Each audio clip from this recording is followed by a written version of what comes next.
Oras na naman nga ng pananghalian at kailangan ko na naman ngang magluto. Itong mga sibuyas nga pala ang una kong iginayak dahil nga ang lulutuin ko for today's video ay pork steak. Wala ngang available na sibuyas na ganyang kalalaki sa bahay kaya naman bumili nga muna ako sa tindahan. 3 sibuyas nga pala ang gagamitin ko dyan na malalaki at talagang pinili ko pa nga yan nung bumili nga ako. Noong una ay wala nga akong balak na bumili pa ng sibuyas dahil kako ay okay na nga yung maliliit. Ang kaso nga lang ay naisip ko na parang mapangit nga siyang tignan. Dahil ang gusto ko nga sana ay maubos na nga yung sibuyas na maliliit nga dito sa bahay dahil nga ako talaga ay nasusura sa pagbabalat dahil nga yanong liliit. Pero nagbago nga ang aking isip at pumunta na nga lang ako sa tindahan. Ginayat ko nga lamang ito ng pabilog dahil ito nga ang ating kailangan. At syempre pagkatapos ay hiniwalay-hiwalay ko nga lamang ito dahil nga hatiin natin ito sa dalawa. Dahil yung kalahati nga ay gagamitin ko sa pagigisa at yung kalahati nga ay gagamitin ko sa pangdisenyo. Sa sobrang dami nga nitong sibuyas na aking ginayad ay talaga namang napakasakit na nung aking mata. Talagang ako nga ay naluha na para bang nag-break nga kami ng aking jowa.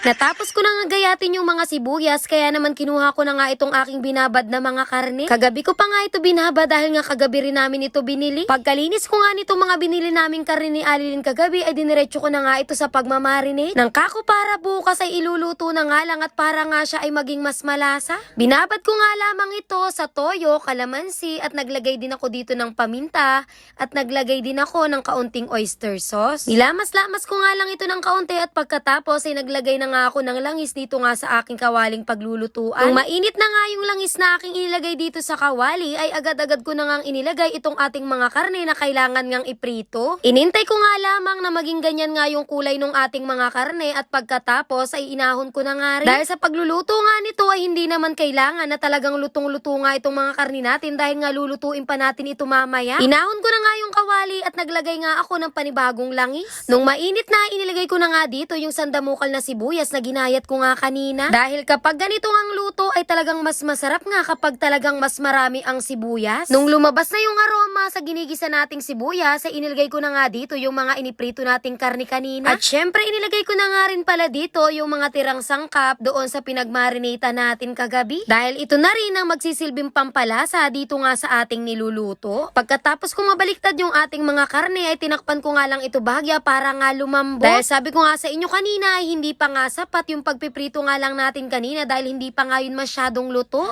Naglagay din pala ako dito ng kaunting asukal, pampabalance ng lasa. At syempre pagkatapos ay hinalo ko lamang ito ng bagya at hinayaan ko na muli sa apoy. Wala na nga rin pala kung ano-anong nilagay na sangkap dyan dahil okay na nga yung inilagay kong ricados doon nga sa ating pagmamarinate kagabi. Makalipas lamang ang ilang minuto ay inilagay ko na nga ulit itong sandamukal na kalahati ng sibuyas na pinagagayat ko nga kanina. Binaliktad-baliktad ko nga lang yung mga karne dito dahil hindi ko nga alam at gusto ko nga laang.